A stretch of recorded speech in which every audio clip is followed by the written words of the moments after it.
Good morning, good afternoon, good evening. This is Alan Burgos from the hashtag Walk with Land channel. Welcome and welcome back to our channel.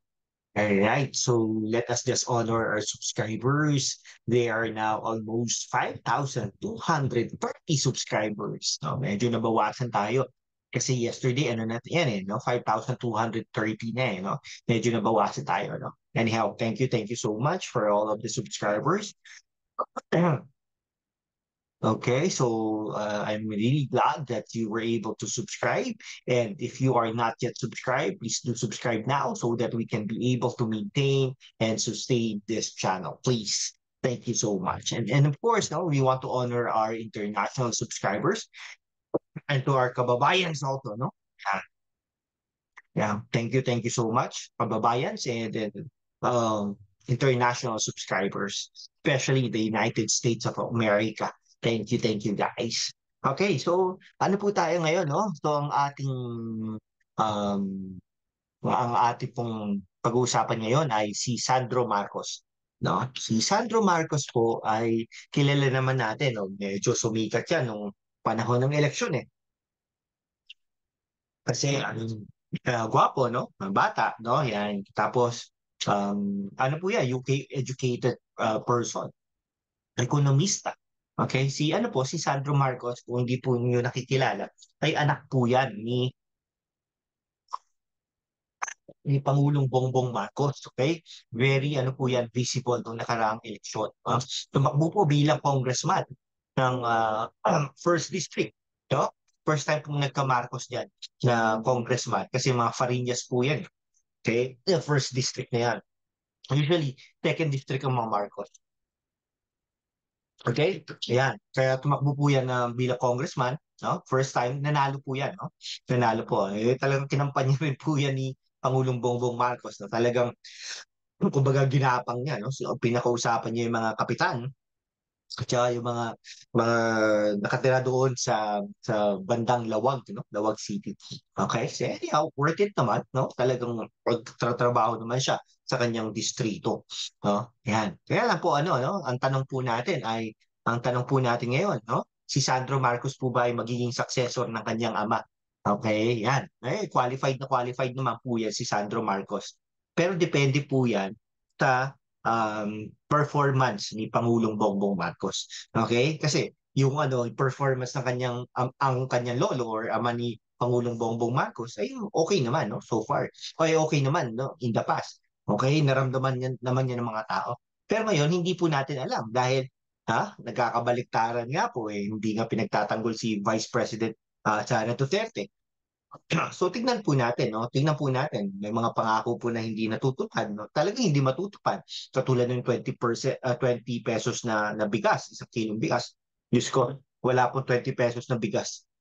Okay. Anyhow, ganun po, no? So depende or kaya talagang sa own merit naman ni Sandro Marcos. Kaya lang problema po ay si Sandro Marcos ay bata pa. Totoo, 29 years old lang yan. 29 years old lang po yan si Sandro Marcos, no? Pero ang position niya po yan sa Kongreso ay ano, no? Senior Majority Floor Leader yata yan. Parang ganun, no? Or, yeah, Senior Majority Floor Leader, no? Kumbaga, o ang tatanong niyo, bakit senior ba siya? Di ba? Ibig sabihin, kasi first time, rookie congressman yan eh. Di ba? Pero siyempre, alam niyo naman po ang politika dito sa Pilipinas, no? Eh ano po yan eh, no? So, ganyan din po yung ganyan din po yung sinabi ni Pangulong Bongbong Marcos sa mga tao sa Ilocos Norte, no? Eh, hindi nyo na kailangang dumaan sa appointment secretary kasi si congressman ay talagang nakakapasok naman dun sa mismong lugar o mismong kusina. Eh, tama naman po yun, di ba? Yan, kung qualified ba? Nalalaman natin kasi 29 years old, no? O 29 ngayon, 20, ano po ngayon eh, 2023, no? O, 29 siya, no? Okay, so kung sa ano po sa 2028, no? O 5 years from now, so 29, 30, ano pa lang po 'yun, no?